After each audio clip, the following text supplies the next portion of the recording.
Well, I decided to get on just now, just to kind of give little updates as to how things have been. Since before the last video I recorded and even the last one I uploaded,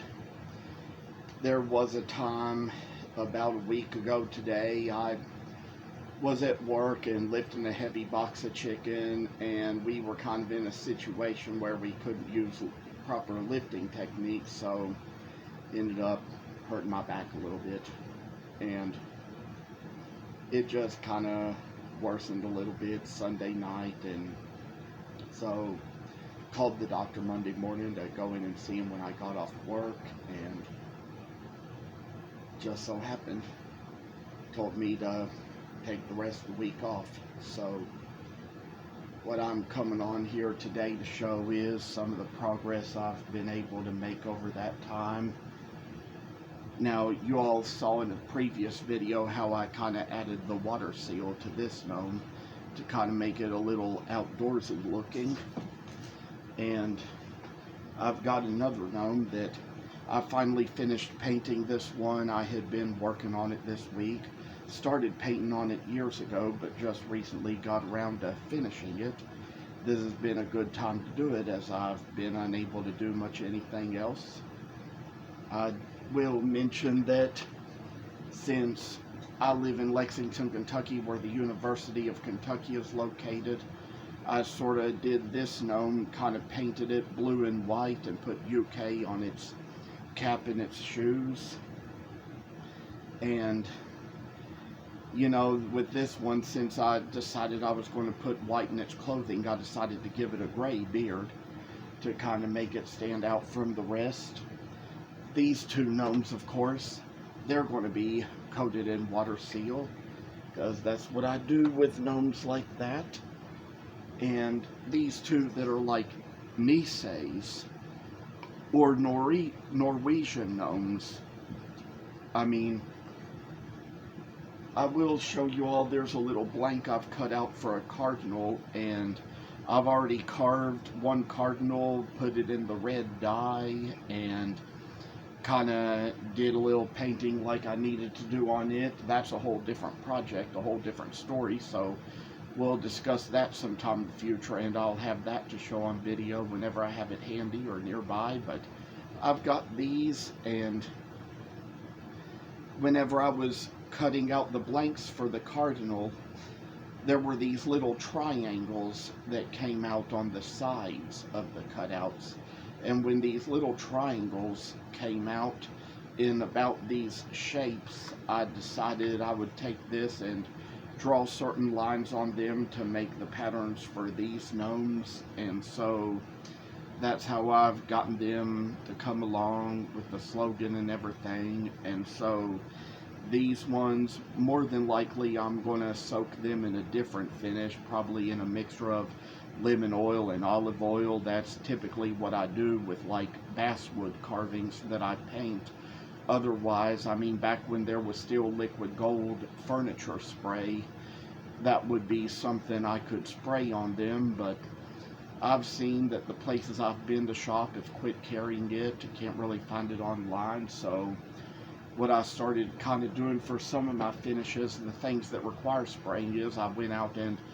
bought like a chemical bottle from Lowe's, just an empty squirt bottle, and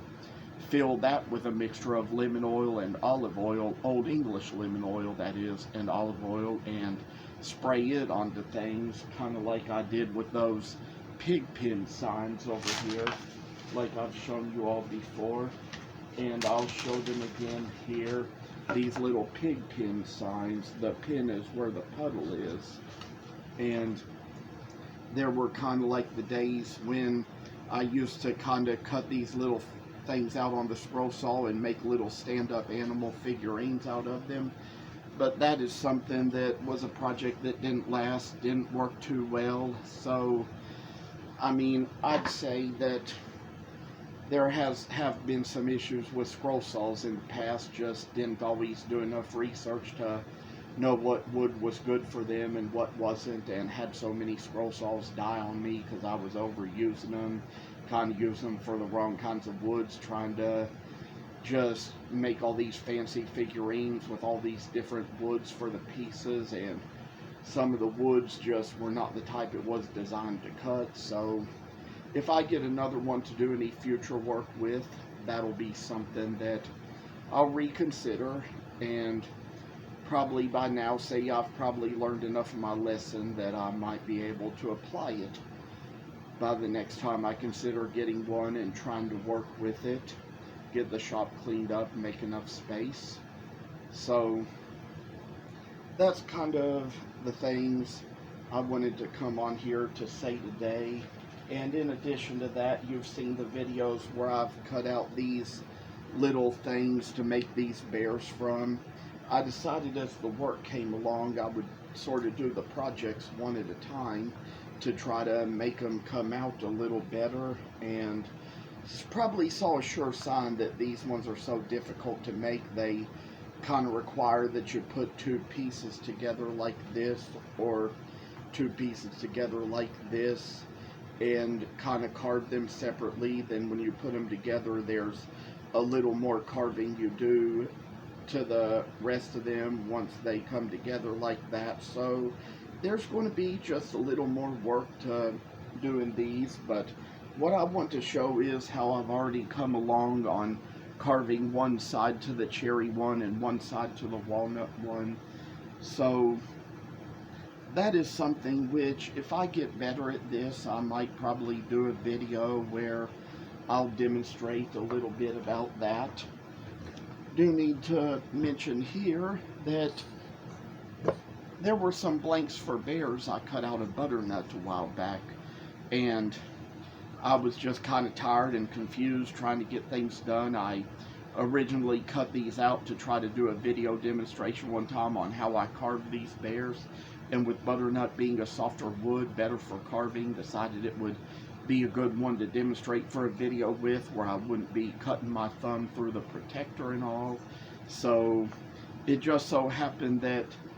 I kind of used the original pattern at first by mistake, and got the leg at first in the wrong place, where it was kind of a little bit too far back. So I had to kind of redo it and make it so that the front legs go a little forward. Had to kind of trace that part of the pattern on another piece of wood, cut out that other piece of wood, cut off the original leg, and glue another one on. That's probably not going to make a marketable product in the end, but it will be worth it, because